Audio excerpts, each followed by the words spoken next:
Welcome to educare. ఈ వీడియోలో Ambedkar university మొదటి సంవత్సరం రెండవ సెమిస్టర్ తెలుగు అంశాలను డిస్కస్ చేద్దాం.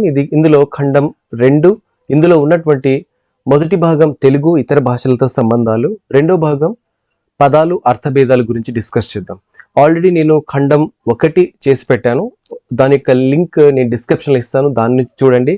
లేకపోతే ఈ వీడియో చివరిలో కూడా నేను థంబ్నెయిల్ ఇస్తాను, దాన్ని క్లిక్ చేసి కూడా మీరు వినొచ్చు.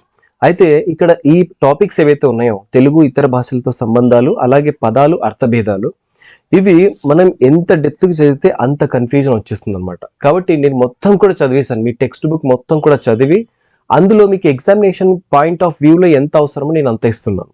ఎందుకంటే కొంతమంది ఉన్నారు, ఎలా అంటే ఇప్పుడు నేను చేసిన వీడియోనే వాళ్ళు వింటారు, విని దాంట్లోనే ఉన్నటువంటి అంశాలు మళ్ళీ వాళ్ళు చేసేస్తారు. అంటే ఎటువంటి చదవకుండగా ఒరిజినల్ టెక్స్ట్లో ఉన్నటువంటి అంశాలు తెలియకుండగా జస్ట్ వినింది అక్కడ రాసేస్తూ ఉండి కాపీ కొట్టేస్తూ ఉంటారు. అలాంటి వాళ్ళు కాపీ రాయిళ్ళు అనమాట. వాళ్ళకి ఎటువంటి బ్యాక్గ్రౌండ్ ఉండదు, అయినా జస్ట్ విని అక్కడ చేసి వాళ్ళే సొంతంగా చెప్పారన్నట్టు చేస్తూ ఉంటారు. కాబట్టి అలా నేను కాకుండా ఒరిజినల్గానే నేను మీకు చెప్పేస్తున్నాను అనమాట. ఒరిజినల్ టెక్స్ట్ నుంచి చదివే మీకు చెప్తాను.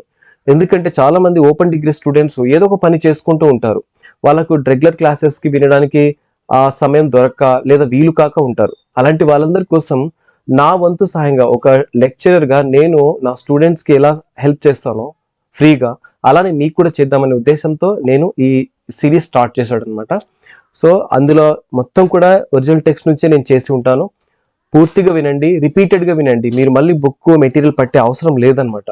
జాగ్రత్తగా రిపీటెడ్గా వినండి చాలు. ఎంతవరకు సాధ్యమైతే అంతవరకు ఎక్కువగా రిపీటెడ్గా వింటూ ఉండండి, మీకు పూర్తిగా ఈ అంశం మీద అవగాహన వచ్చేస్తుంది. Okay, let us start this. ఇక్కడ తెలుగు ఇతర భాషలతో సంబంధాలు చూసుకుంటే ఏ భాష అయినా కానీ స్వతంత్రంగా ఉండలేదు. ఏదో ఒక సందర్భంలో ఇతర భాషలతో సంబంధాలు పెట్టుకోవాల్సి ఉంటుంది.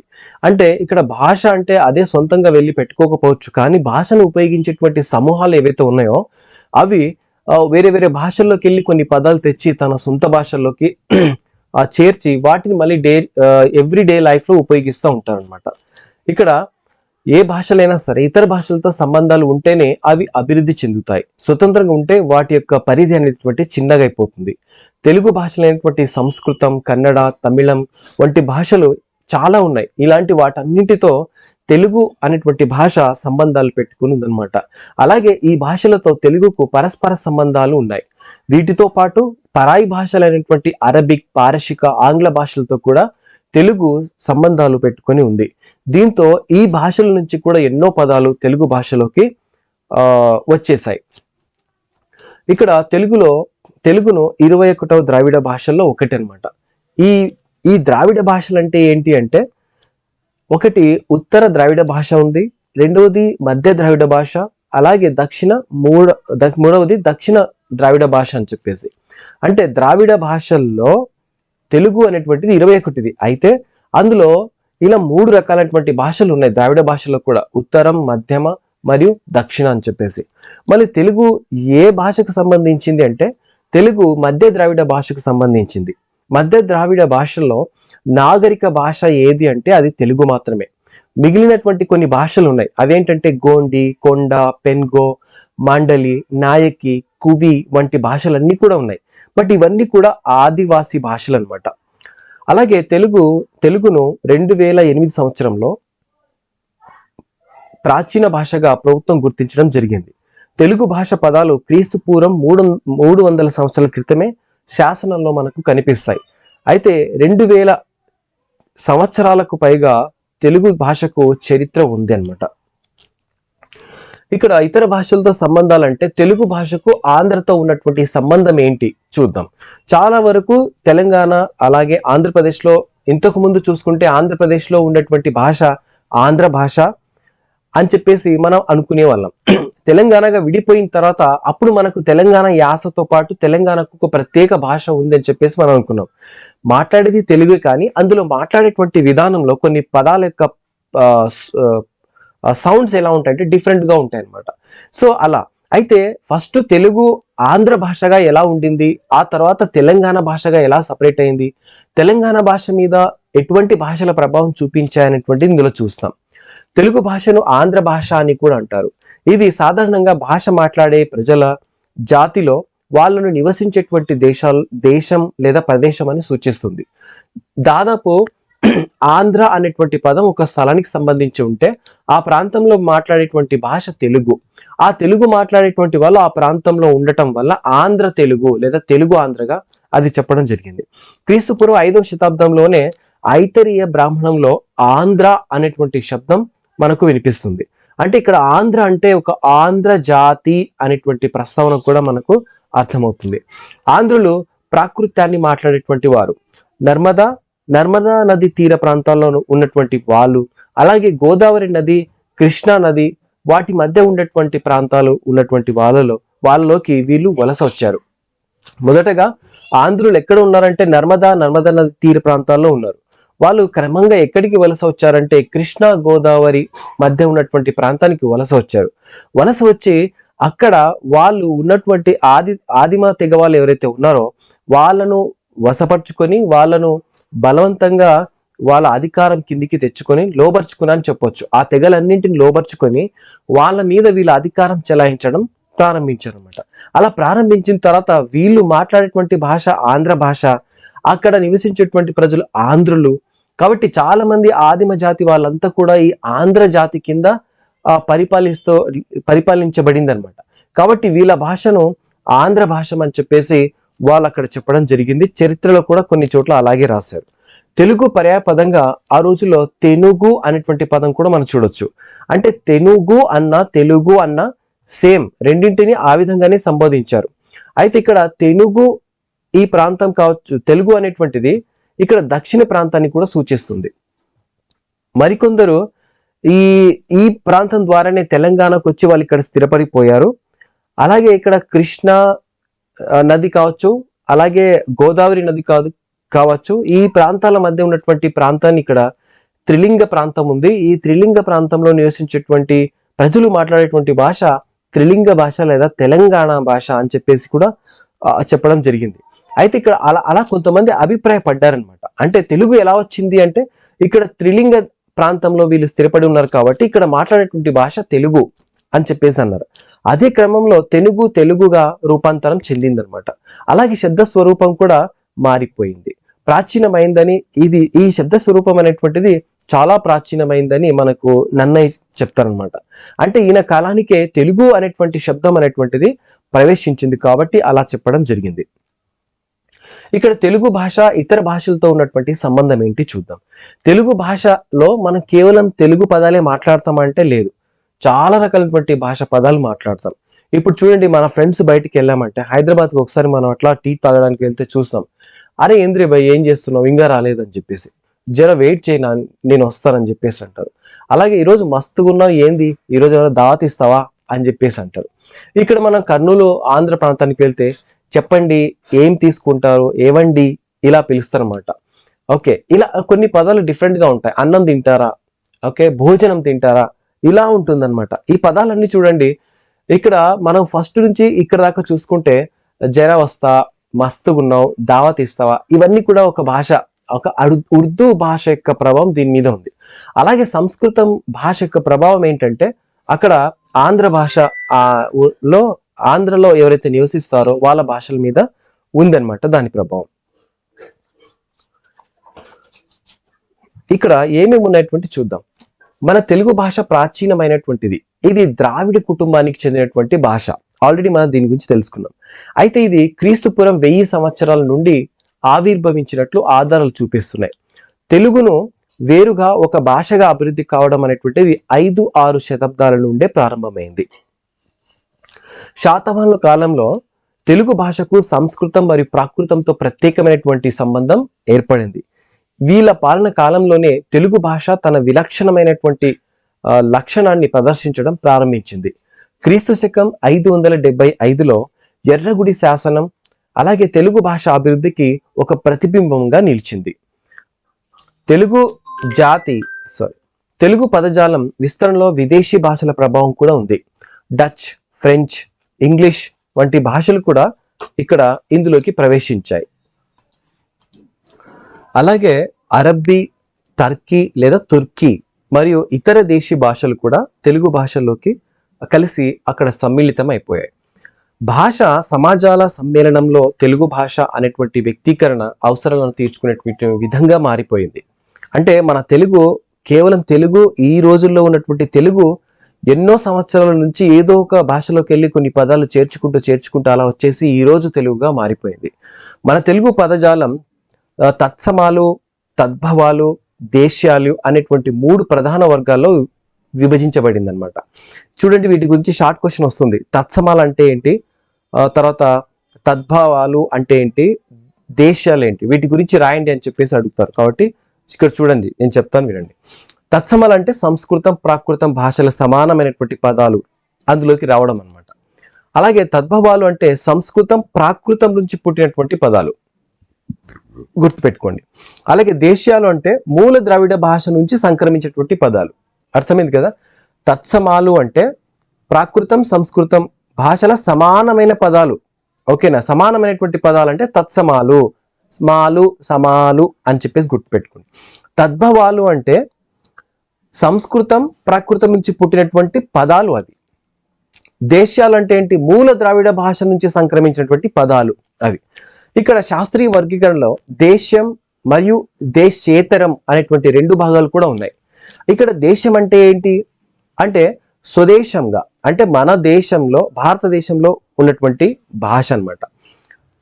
ఇక్కడ దేశాంతరం అంటే వేరే దేశం అని చెప్పేసి.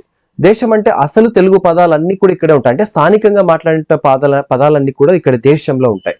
దేశేతరం అంటే సంస్కృతం, ప్రాకృతం మరియు ఇతర విదేశీ భాషలు ఏవైతే ఉన్నాయో ఆ పదాలన్నీ కూడా అందులో ఉంటాయి. ఇంకో రకంగా చెప్పాలంటే భాష అర్థం చేసుకోవడం అంటే జాతీయ భాషలు మరియు విదేశీ భాషలు అనేటువంటి 2 భాగాలుగా విడదీసి వాటిని చదవాల్సి ఉంటుంది.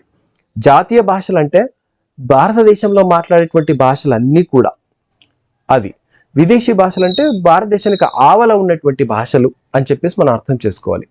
ఇక తెలుగు భాష, దేశ భాషలు ఏంటి చూద్దాం. వీటితో ఉన్నటువంటి సంబంధాలు చూస్తే ఇక్కడ దేశ భాషలు అంటే ఏంటి, హిందీ, తెలుగు, తమిళం, మలయాళం, కన్నడ ఈ భాషలన్నీ కూడా ఉన్నాయి, గుజరాతీ, పంజాబీ. అయితే తెలుగు భాష మీద ఎక్కువగా నార్త్ ఇండియన్ లాంగ్వేజెస్ కాకుండా సౌత్ ఇండియన్ లాంగ్వేజెస్ ప్రభావం బాగుంది. ఎందుకంటే ఈ తెలుగు లాంగ్వేజ్ యొక్క ఫ్యామిలీ అది కాబట్టి, ఆ ఫ్యామిలీలోకి వెళ్ళి బయటకు వచ్చింది కాబట్టి వాటి యొక్క కొన్ని పదాలు ఇందులోకి రావడం జరిగింది. ఇక్కడ చూద్దాం, తెలుగు భాష ద్రావిడ భాష కుటుంబంలో ఒక భాగం అన్నమాట. ద్రావిడ భాష కుటుంబంలో ఉన్నటువంటి తమిళం, కన్నడం, అలాగే మలయాళం, తుళు వంటి ఇతర భాషలతో కూడా తెలుగు అక్క చెల్లెళ్ళుగా మెలిగింది. అలాగే సమానమైనటువంటి భాషలుగా కూడా ఇవి మారాయి. ఈ భాషల్లో తమిళం మరియు కన్నడం తెలుగుకు పొరుగు భాషలుగా ఉన్నాయి. నన్నయ్య కాలం నుండి తమిళం మరియు కన్నడ ప్రాంతాలు తెలుగు వారితో రాజకీయ సంబంధాలు కలిగి ఉన్నాయి. అంటే ఈ విషయం చూసుకుంటే మనకు ఈ రాజకీయ సంబంధం అంటే పరిపాలన సంబంధం అనేటువంటివి అంశాలు అన్నమాట. అంటే ఎప్పుడైతే ఆంధ్రులు తెలుగు తమిళం కింద ఉన్నారో, అంటే మద్రాసు రాజధానిగా చేసుకుని ఉన్నారో, అప్పుడు వీళ్ళు చాలా పనులకు మాత్రం ఇక్కడ మద్రాసుకే వెళ్ళేవాళ్ళు తెలుగు వాళ్ళంతా కూడా. అక్కడ వెళ్ళి అక్కడ వాళ్ళతో మాట్లాడడం, అక్కడ స్థిరపడిపోవడం వల్ల ఏమైందంటే తెలుగు భాషలోకి కొన్ని తమిళ పదాలు కూడా వచ్చేసాయి. ఓకేనా. అలాగే ఇక్కడ కర్ణాటక కూడా మన దగ్గర అవుతుంది కాబట్టి ఇక్కడ ఉన్నటువంటి అక్కడ స్థిరపడడం లేదా అక్కడ వాళ్ళు ఇక్కడికి వచ్చి ఉండటం వల్ల వాళ్ళు ఆ పదాన్ని కూడా ఇక్కడ తెలుగులోకి చేర్చడం జరిగింది. ఇలా ఈ 2 భాషల యొక్క పదాలన్నీ కూడా సమ్మిళితమైపోయి తెలుగులో కలిసిపోయాయి. కన్నడ ప్రాంతం నుంచి శైవం, అలాగే తమిళ ప్రాంతం నుంచి వైష్ణవం అనేటువంటి ఈ సంస్కృతులన్నీ కూడా తెలుగు భాష మీద చాలా ప్రభావం చూపాయి. ఈ కారణంగా తమిళం మరియు కన్నడ భాషల ప్రభావం తెలుగుపై బలంగా పడిపోయింది. తమిళం మరియు కన్నడ పదాలు తెలుగులో పదజాలంలో ఒక భాగం అయిపోయాయి. ఉదాహరణకు చూడండి, సాంబార్ అనేటువంటి పదం తెలుగు పదం కాదు, అది తమిళ పదం. ఓకే, కానీ తెలుగులో భాగం అయిపోయింది. అలాగే సింగరణి అనేటువంటి పదం కూడా తమిళందే, అది తెలుగుది కాదు, కానీ తెలుగులో స్థిరపడిపోయింది. ఇంకా కొన్ని చూసుకుంటే మినపప్పు అని పిలిచేటువంటి పదం ఉంది, దీన్ని ఉద్దిపప్పు అని పిలుస్తారు, ఇది కన్నడ పదం, ఇది తెలుగులో స్థిరపడిపోయింది. హడపము, అలాగే హెగ్గడి అనేటువంటి పదాలు ఉన్నాయి కదా, ఇవి కూడా కన్నడ నుంచే మన తెలుగు భాషలోకి వచ్చాయి. కానీ వీటి వాడుక మాత్రం చాలా తక్కువగా ఉంది, మన సెంట్రల్ తెలంగాణలో తక్కువగా ఉందన్నమాట. మళ్ళీ బార్డర్ స్టేట్స్ లో వీటి ఉపయోగం ఉంటుంది. ఇక మనం సంస్కృత మరియు ప్రాకృత భాషల ప్రభావాన్ని చూసుకున్నట్లయితే ఇవి భారతదేశంలో ప్రాచీన ఇండో ఆర్యన్ భాషలు. ఒరియా మరియు మరాఠీ వంటి ఆధునిక ఇండో ఆరియన్ భాషలు కూడా తెలుగుపై ప్రభావం చూపాయి. ఈ భాషల పదజాలం తెలుగులో విస్తారంగా ప్రవేశించిందని చెప్పవచ్చు. తెలుగు భాషపై విదేశీ భాషల ప్రభావం ఎలా ఉందో చూద్దాం. ఇప్పటిదాకా ఏంటి, దేశీయ భాషల గురించి చూసాం. తెలుగు, తమిళం, కన్నడ, మరాఠీ, ఒరియా ఇలాంటి భాషల ప్రభావం చూపాయి. ఇప్పుడు మనం విదేశీ భాషలు చూద్దాం. విదేశీ భాషలు అంటే ఏవో ఇక్కడ చూద్దాం. విదేశీ భాషలు అంటే అరబ్బీ, Persian, Urdu, Italian, Greek, Dutch, French, English ఈ భాషల ప్రభావం అంతా కూడా మనం చూస్తాం. అంటే ఇక్కడ చూడండి, మహమ్మదీయులతో సంబంధం చూసుకుంటే క్రీస్తు శకం 11వ శతాబ్దంలో మహమ్మదీయులతో వాణిజ్య రాజకీయ సంబంధాలు ఏర్పాటు చేసుకున్నారు. అలాగే కాకతీయుల కాలంలో కూడా అల్లావుద్దీన్ ఖిల్జీ దాడి చేయటం, అలాగే ఆయన దాడి తర్వాత ఇక్కడే వాళ్ళు స్థిరపడిపోయి వాళ్ళ పరిపాలన చేయటం వల్ల ఇంకా కొన్ని పదాలు ఇక్కడికి వచ్చేసాయి. విజయనగర సామ్రాజ్యం మరియు బహమాని సుల్తాన్ల సామ్రాజ్యం ఉన్నప్పుడు కూడా యుద్ధాలు జరిగాయి. ఆ సమయంలో కూడా చాలా పదాలు ఇక్కడ స్థిరపడిపోయాయి వాళ్ళతో సంబంధాలు ఉండటం వల్ల. ఇక్కడ అరబిక్ పదజాలాలు చూసుకుందాం. ఉదాహరణకు కామం అంటే క్యా అని చెప్పేసి అంటారు. క్యా అంటే ఏమిటి అని చెప్పేసి, దుకాన్ దుకాణము అని చెప్పేసి. ఈ రెండు పదాలు క్యా అనేటువంటి పదం, దుకాన్ అనేటువంటి పదం, ఈ రెండు కూడా తెలుగులోకి వచ్చేసాయి. ఏడికి పోతున్నారు అంటే దుకాణం పోతున్నా అంటారు. అంటే దుకాణం అనేటువంటిది అది తెలుగు పదం అయితే, దుకాణం అనేటువంటిది తెలుగు మరియు ఉర్దూ పదాల సమ్మేళనం అనమాట. దుకాణం. ఓకే, క్యా హై, క్యా బాత్ హై ఈ పదం కూడా అరబీ భాష నుంచి వచ్చినటువంటిది. అయితే ఇక్కడ కామం అనేటువంటి తెలుగు పదం, అది కామానికి సంబంధించింది కాదు, వేరే రకంగా ఉపయోగించారు. ప్రస్తుతం ఇది వేరే ఉద్దేశంతో వాడబడుతుంది. ఓకేనా, క్యా అనేటువంటి ఉద్దేశంతో వాడబడట్లేదు. పర్షియన్ పదజాలం చూద్దాం. ఇక్కడ ఉదాహరణకు పర్షియన్ నుంచి ఎటువంటి పదాలు వచ్చాయంటే పద్మరా, ఖజానా, వజీరు, రిసూత్ అనేటువంటి పదాలన్నీ కూడా మనకు పర్షియన్ నుంచి వచ్చాయి. ఇక పితాయించు, లగాయించు అనేటువంటి పదాలు ఉన్నాయి కదా, ఇవి కూడా ఇక్కడికి వచ్చేసాయి. ఉర్దూ నుంచి చాలు, శాత, షికార్, బకాయి ఇలా అన్నమాట. ఇక్కడ ఇంకో కొన్ని పదాలు ఏంటంటే జిల్లా, తారీఖు, జమీందారు ఈ పదాలన్నీ కూడా వచ్చాయి. జిల్లా అనేటువంటిది ఉర్దూ పదం, తారీఖు అనేటువంటిది కూడా ఉర్దూ పదం. ఓకే, అలాగే జమీందారు. ఇంకా కొన్ని ఉన్నాయి చూద్దాం. ఇతర భాషలు చూసుకుంటే మలాయా కావచ్చు, బర్మీస్ కావచ్చు, చైనీస్ పదాలు కావచ్చు, ఈ భాషల నుంచి కూడా కొన్ని పదాలు వచ్చి తెలుగు భాషలో కలిసిపోయాయి. అంటే వాటి మీద కూడా ప్రభావం చూపాయి అనమాట. శ్రీనాథుల సాహిత్యంలో కూడా బర్మీస్ యొక్క నౌకాశ్రయాల గురించి ఉంది. పోర్చుగీస్ ప్రభావం చూసుకుంటే ఆవడ, టొమాటో, కమీజు, దట్టం ఇలాంటి వాటి ఉన్నాయి. డచ్ నుంచి చూసుకుంటే కప్పాలి, అంటే ఇది కప్పాలి అనేటువంటి కూరగాయలకు సమానంగా ఉంటుంది. ఇంగ్లీష్ నుంచి చూసుకుంటే hotel, cars, college, court. Okay, ఇలా ఇంకా కొన్ని జిల్లా కోర్టు, జిల్లా బడ్జెట్ అనేటువంటి పదాలు ఇవన్నీ కూడా మనకు ఇంగ్లీష్ ప్రభావం ద్వారా మన తెలుగులోకి ప్రవేశించాయి.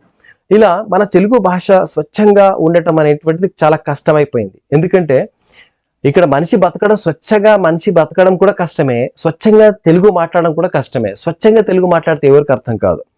అలా కలిసిపోయినటువంటి ఒక సాంబార్లా కలిసినటువంటి తెలుగు భాష మాట్లాడితేనే అందరికీ అర్థమైపోతుంది. భాషల పరస్పర మేళవింపు భాషకు ప్రాణం లాంటిది. భాషల్లో పరస్పర మేళవింపు ఉంటేనే దాన్ని సమాజం యాక్సెప్ట్ చేస్తుంది. ఓకేనా, దాన్నే వాళ్ళు అనుకరిస్తారు కూడా. ఇక కొన్ని ముఖ్యమైన విషయాలు ఇందులోకి వెళ్ళి గుర్తుపెట్టుకుందాం ఈ యూనిట్ లో. చివరిగా ఫస్ట్, తెలుగు ద్రావిడ భాష కుటుంబానికి చెందినది. ఆంధ్రులు ప్రాకృతాన్ని మాట్లాడేటువంటి ఉత్తర ప్రాంతీయులు.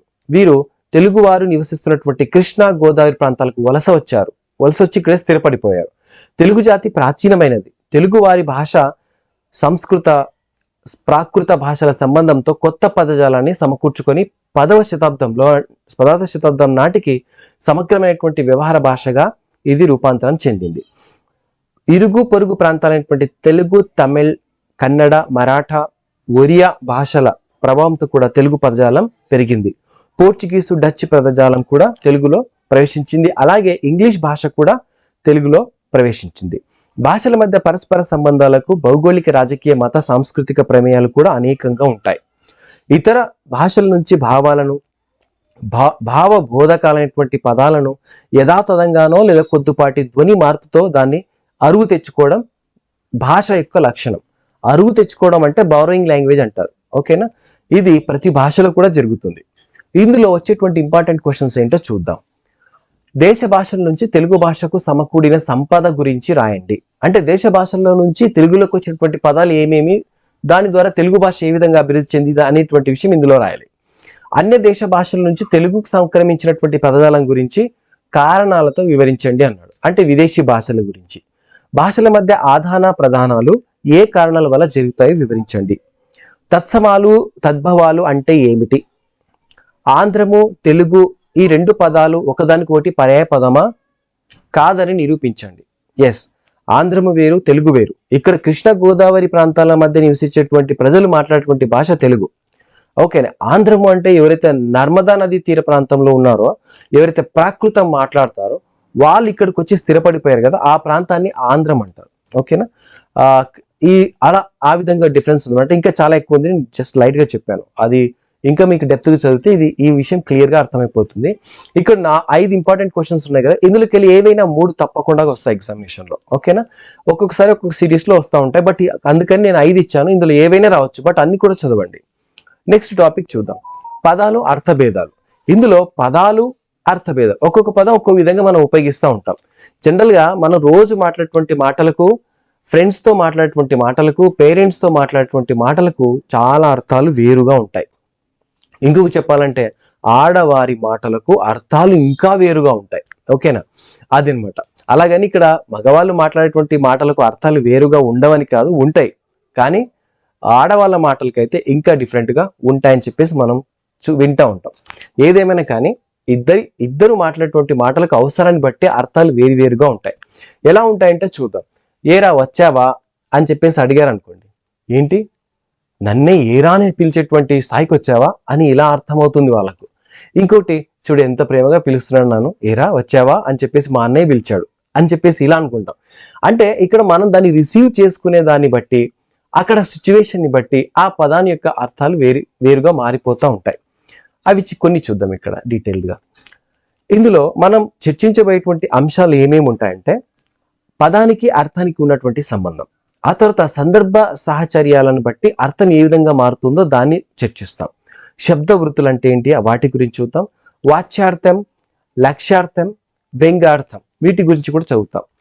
అర్థభేదాలు, అలాగే నానార్థాలు, అర్థ విస్తరణ, అర్థ సంకోచం, అర్థ పరివర్తనం, అర్థ సంకేతం, పర్యాయ పదాలు, పదాల్లో అర్థభేదాల్లో సాంస్కృతిక పార్శ్వం ఏంటనేటువంటి అంశం ఇక్కడ చూస్తాం అన్నమాట. ఇక్కడ ఫస్ట్ పదానికి అర్థానికి ఉన్నటువంటి సంబంధం చూద్దాం. పదం, అర్థం ఇవి రెండింటికి ఉన్నటువంటి సంబంధం విడదీయలేనటువంటిది. ఎందుకంటే పదం లేనిదే అర్థం లేదు, అర్థం లేనిదే పదం లేదు. అలాగే శబ్దం కూడా వస్తుంది ఇక్కడ, అది కూడా చూద్దాం. ఇక్కడ ఏ అంశమైనా మీకు అర్థం కావాలంటే నేను కొన్ని పదాలు మీకు చెప్పాలి, ఆ పదాల యొక్క అర్థం మీకు తెలిసి ఉండాలి. ఫర్ ఎగ్జాంపుల్, పదము అనేటువంటి పదానికి మీకు అర్థం తెలిసి ఉండాలి, అర్థం అన్న పదానికి మీకు అర్థం తెలిసి ఉండాలి, అలా అనమాట. ఫర్ ఎగ్జాంపుల్ ఇక్కడ చూస్తే మానవ జీవితంలో భాష అనేటువంటిది చాలా ప్రధానమైనటువంటిది. ఇది లేకపోతే మానవుడు ఏ అంశాన్ని కూడా ఇతరులతో పంచుకోలేడు, అంటే భావ ప్రకటన చేసుకోలేడు. ఇది భావ ప్రకటన చేయడానికి చాలా కీలకమైనటువంటిది.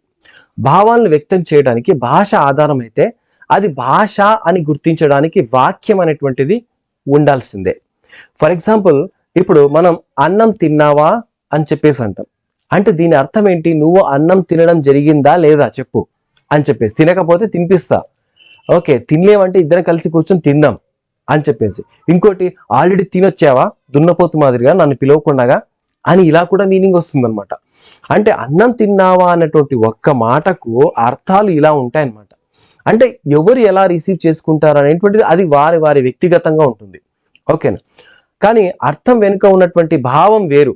తిన్నావా అంటే తినకపోతే నాతో కలిసి తిను అని, లేదా నీవు తిని వస్తే నేను తిని వస్తాను అని చెప్పేసి, లేదా నా దగ్గరికి వస్తూ ఎట్లా తిని వచ్చావు అని చెప్పేసి కూడా మీనింగ్ వస్తుంది.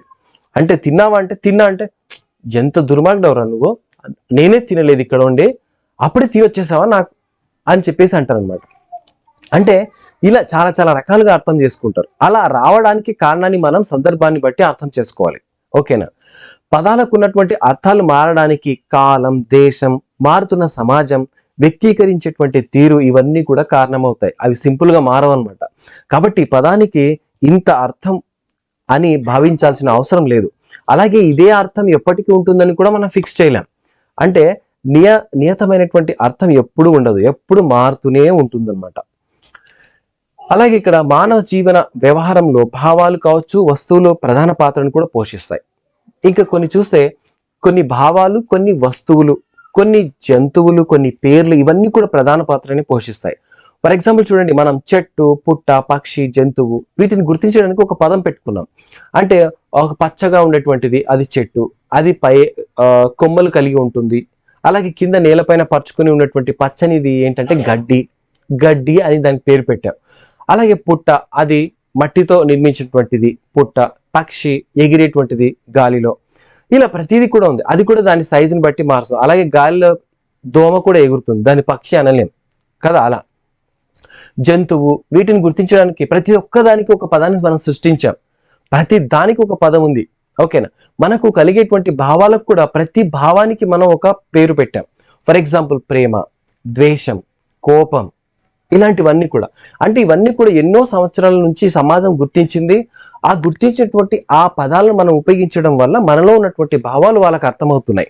ఓకే.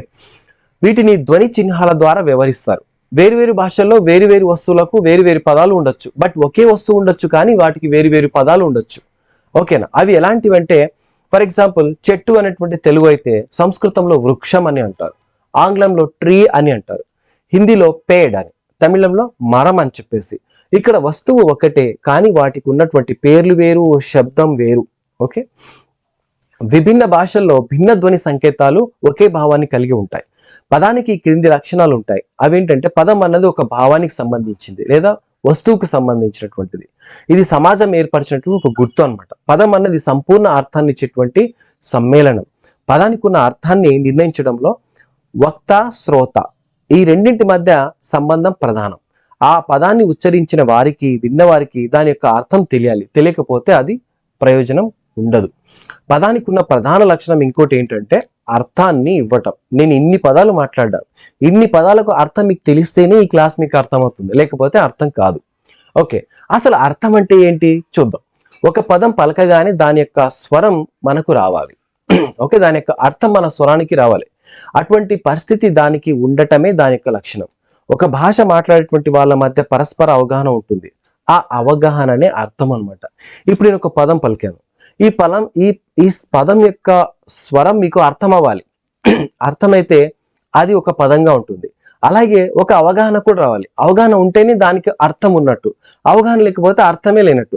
ఇప్పుడు నేను ఏదో చెప్పాను అటు ఇటు చేసి మీకు ఏది అర్థం కాలేదు అంటే దానికి అర్థం లేదని. మీకు అవగాహన వచ్చిందా అంటే రాలేదు అంటారు. అంటే నేను చెప్పినటువంటి పదాలకు మీకు అర్థం లేదు అని అక్కడ. ఓకే. అర్థం అంటే అదే. అంటే మనకు అవగాహన రావాలి, ఆ పదం చదివితే వింటే, అప్పుడే దానికి అర్థం ఉన్నట్టు. ఇక సందర్భ సాహచర్యాలను బట్టి అర్థం ఎలా ఉంటుందో చూద్దాం. పదాలకున్న అర్థం నిర్ణయం చేయడంలో సందర్భం, సాహచర్య ప్రాధాన్యం కీలక పాత్ర పోషిస్తాయి. చెట్టు, వేప చెట్టు అన్న పదాల్లో చూసుకుంటే మొదటి పదానికి ఉన్న అర్థానికి రెండో పదానికి ఉన్నటువంటి అర్థానికి చాలా తేడా ఉంటుంది. చెట్టు అంటే ఏదైనా చెట్టు కావచ్చు, బట్ వేప చెట్టు అంటే పర్టికులర్గా వేప చెట్టునే మనం చెప్పాం. అంటే చేదుగా ఉంటుంది దాని ఆకులు. ఓకేనా. అలా అన్నమాట. అందువల్ల ఒక పదంలోని ఒక అర్థ నిర్ణయంలో పక్కనున్న పద సాన్నిధ్యాన్ని కారణమవుతూ ఉంటుంది అనమాట. సందర్భం వల్ల కూడా ఆ అర్థం మారిపోతూ ఉంటుంది. పిల్లి, కుక్క, నక్క ఈ పదాలు ఉన్నాయి. ఇవి కూడా సందర్భాన్ని బట్టి పలికితే వాటి యొక్క అర్థం వస్తుంది. వేరే సందర్భాల్లో వేరే విధంగా మాట్లాడవచ్చు. ఫర్ ఎగ్జాంపుల్, ఇప్పుడు మన ఇంట్లోకి ఎవరొకరు వచ్చారు, కుక్క అన్నాం అనుకో, అప్పుడు ఏమవుతుంది, వాడేమనుకుంటున్నాను కుక్క అని పిలిచాడు అనుకుంటారు. ఓకేనా. అలాగే మన ఇంటి ముందు కుక్క వెళ్తూ ఉంటుంది, కుక్క అంటే మన పిల్లలు ఏమనుకుంటారు, ఆ జంతువు పేరు కుక్క అని అర్థం చేసుకుంటారు. చూడండి, అంటే మన సందర్భాన్ని బట్టి ఆ పదాలు ఉపయోగిస్తేనే దాని యొక్క అర్థం ఉంటుంది. దానివల్ల ఎటువంటి ఇబ్బందులు కూడా రావు. కానీ అసందర్భంగా మాట్లాడినప్పుడు కూడా అవి కొంత ప్రమాదాన్ని తెచ్చేటువంటి అవకాశం ఉంటుందన్నమాట. ఓకే. పెళ్లి అనేటువంటి మాట ఉంది, దీనికి వేరే సందర్భాల్లో వేరే విధంగా ఉంటుంది. ఫర్ ఎగ్జాంపుల్ మీరు మీరే ఓపెన్ డిగ్రీ జాయిన్ అయ్యారు, ఇది పాస్ కాకపోతే వేలకు ఫీజులు మీ పేరెంట్స్ కడుతున్నారు. అప్పుడు మీ నాన్న ఏమంటారు, డిగ్రీ ఒకటి పాస్ కావద్దు, ఫెయిల్గా నీ పెళ్లి చేస్తా అంటారు. అంటే ఇక్కడ రెండు అర్థాలు ఉన్నాయి. నువ్వు చదవవు కాబట్టి నీకు పెళ్లి చేసి పంపిస్తా అంటారు. లేదు, నువ్వు డబ్బులు ఖర్చు చేసావు, చదవలేదు, టైం వేస్ట్ చేసావు కాబట్టి నీకు పెళ్లి అంటే తన్నలు తింటావు అనే అర్థం. ఈ మీనింగ్ కూడా వస్తుంది అనమాట. ఈ మాటలను వాడే సందర్భాన్ని బట్టి అవి మారుతూ ఉంటాయి. ఫర్ ఎగ్జాంపుల్, అమ్మాయి పెళ్లి చేయాలి అని ఉంది. ఓకే. అలాగే పెళ్లిడికి వచ్చింది, నీ పెళ్లి చేస్తాను ఉండు అని చెప్పేసి చెప్పడం. ఈ మూడు వాక్యాల్లో పెళ్లి అనే పదమే కానీ వేరే అర్థాల్లో ఉపయోగించారు. ఓకే. నెక్స్ట్ శబ్ద వృత్తుల గురించి చూద్దాం. శబ్ద వృత్తులు అంటే ఏంటి? శబ్దానికి పదానికి స్థూలంగా 3 అర్థాలు ఉంటాయి. ఒకటి వాక్యార్థం, లక్ష్యార్థం, వ్యంగ్యార్థం. ఇక్కడ వాక్యార్థం అంటే ఎగ్జాక్ట్లీ మీనింగ్ డిక్షనరీలో ఏముందో అదే అనమాట. లక్ష్యార్థం అంటే టార్గెటెడ్ మీనింగ్. ఇప్పుడు నేను చెప్తాను, వాడు వాడు చాలా పెద్ద మనిషిరా అని చెప్పేసాడు అంటే వాడికి నాకు తెలిసినటువంటి మీనింగ్ వేరు, వీరికి తెలిసిన మీనింగ్ వేరు. అరే వాడు టైగర్ రా అని చెప్పేసాడు. టైగర్ అని నిజంగా అంటే కాదు. ఓకే, వాడు పెద్ద నక్కరా అని చెప్పేసాడు అంటే నక్క అంటే నక్కనా నిజంగా కాదు. అంటే వాడి ప్లాన్స్ అలా ఉంటాయన్నమాట.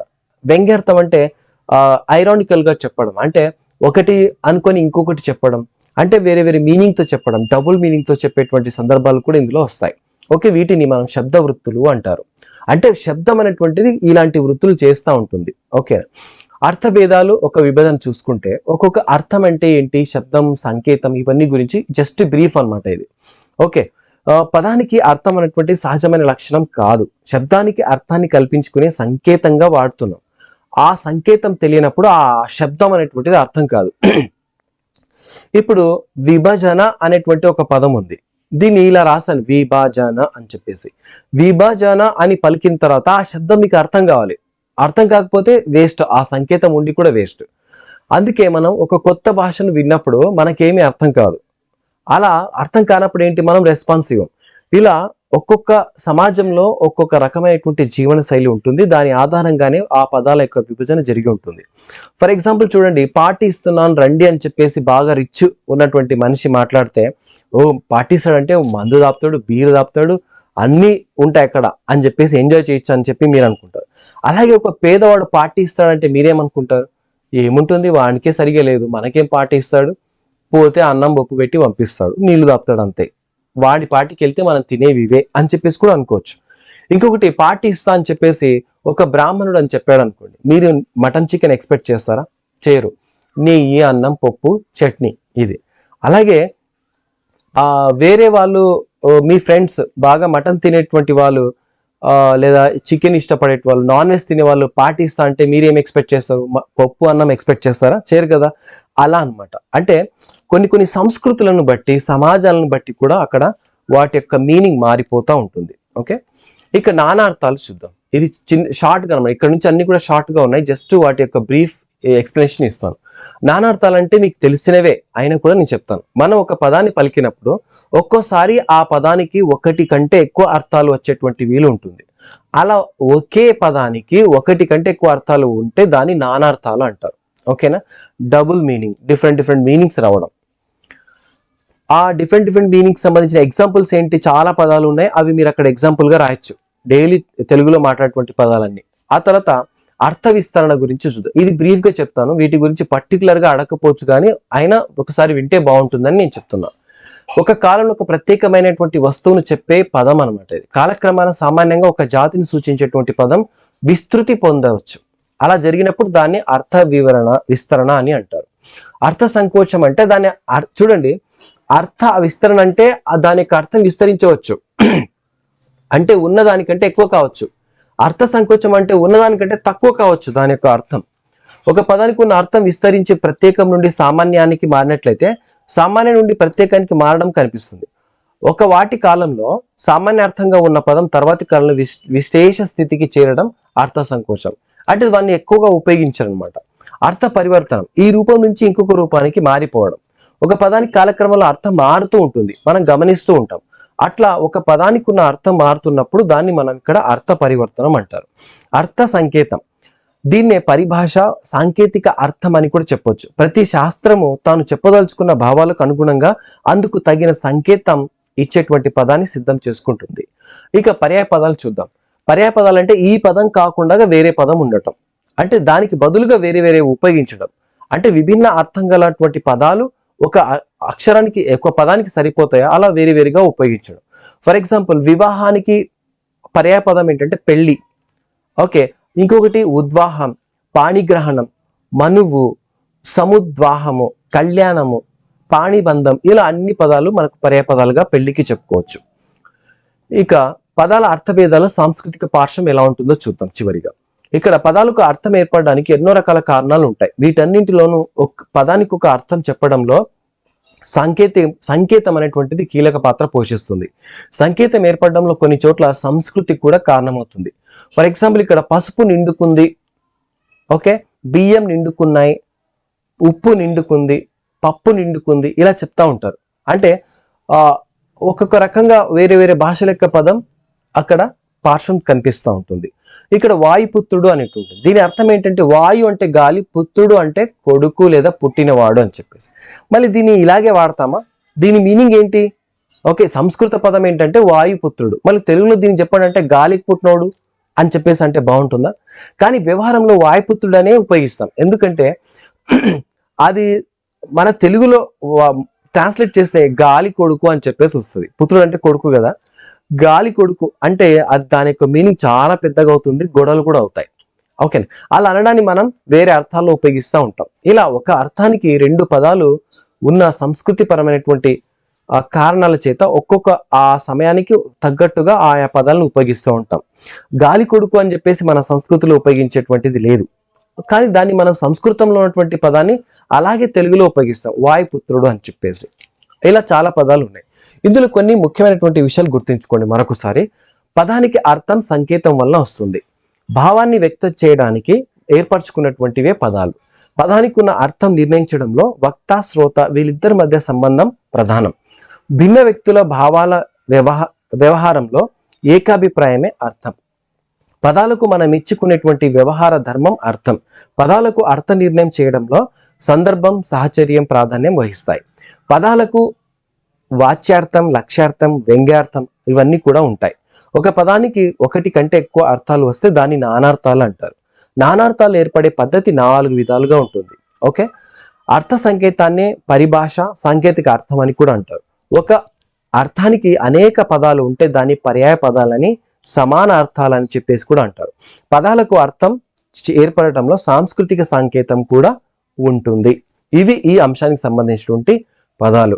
ఓకే, ఇవి ఇక్కడ నాకు తెలిసి మీకు మ్యాక్సిమం అర్థమైంది అనుకుంటాను. కొద్దిగా స్పీడ్ పెంచుకొని మీరు మరొకసారి వినండి, ఓకేనా? అలాగే ఇక్కడ మనకు ఇంపార్టెంట్ క్వశ్చన్స్ కూడా ఉన్నాయి, చూద్దాం. ఇందులోకి వెళ్ళి పదానికి అర్థం కల్పించడంలో శబ్ద వృత్తుల పాత్రను చర్చించండి. నానార్థాలను నిర్వచించి వాటి భేదాలను తెలపండి. పర్యాయ పదాలను నిర్వచించి వివరించండి. పదం, అర్థం అన్న వాటిని నిర్వచించి వాటి మధ్య సంబంధాన్ని తెలపండి. ఇందులో ఏవైనా 2 వస్తాయి తప్పకుండా. ఓకే, ఏవైనా 2 రావచ్చు, కాబట్టి 4 చదవండి, ఏవైనా 2 వస్తాయి. ఓకే, ఇదే అనమాట. నెక్స్ట్ మనం ఖండం 3లో కలుసుకుందాం. ఖండం 3 ఇందులో మనం సంధి, సమాసం గురించి చదువుతాం అనమాట. సో వీటన్నిటికి సంబంధించినటువంటి సమాచారం అంతా కూడా ఇందులో నేను చాలా బ్రీఫ్గా నీట్గా ఎక్స్ప్లెయిన్ చేస్తాను. ఇంత కష్టపడి నేను మీకు ప్రజెంట్ చేశాను కదా, నా టైం చాలా తీసుకుంది ఈ లెసన్ చెప్పడానికి. కాబట్టి జస్ట్ మీ నుంచి నేను ఎక్స్పెక్ట్ చేసేది ఏంటి, లైక్, ఆ తర్వాత సబ్స్క్రైబ్ చేసి నోటిఫికేషన్ ఆన్ చేసుకోండి. ప్రతి అప్డేట్ కూడా మీకు వస్తుంది. ఇంకా నేను నాకు తెలిసినటువంటి జ్ఞానం మీకు షేర్ చేశాను కదా, మీకు తెలిసింది మీరు షేర్ చేయండి. మీకు నాకు హెల్ప్ లేదా థ్యాంక్స్ చెప్పదలిస్తే జస్ట్ దీన్ని షేర్ చేసి కామెంట్ సెక్షన్లో మీరు ఏమనుకుంటున్నారో, ఇది అర్థమైందా లేదనేటువంటి విషయం రాయండి. Okay, thank you so much. All the best for your exams.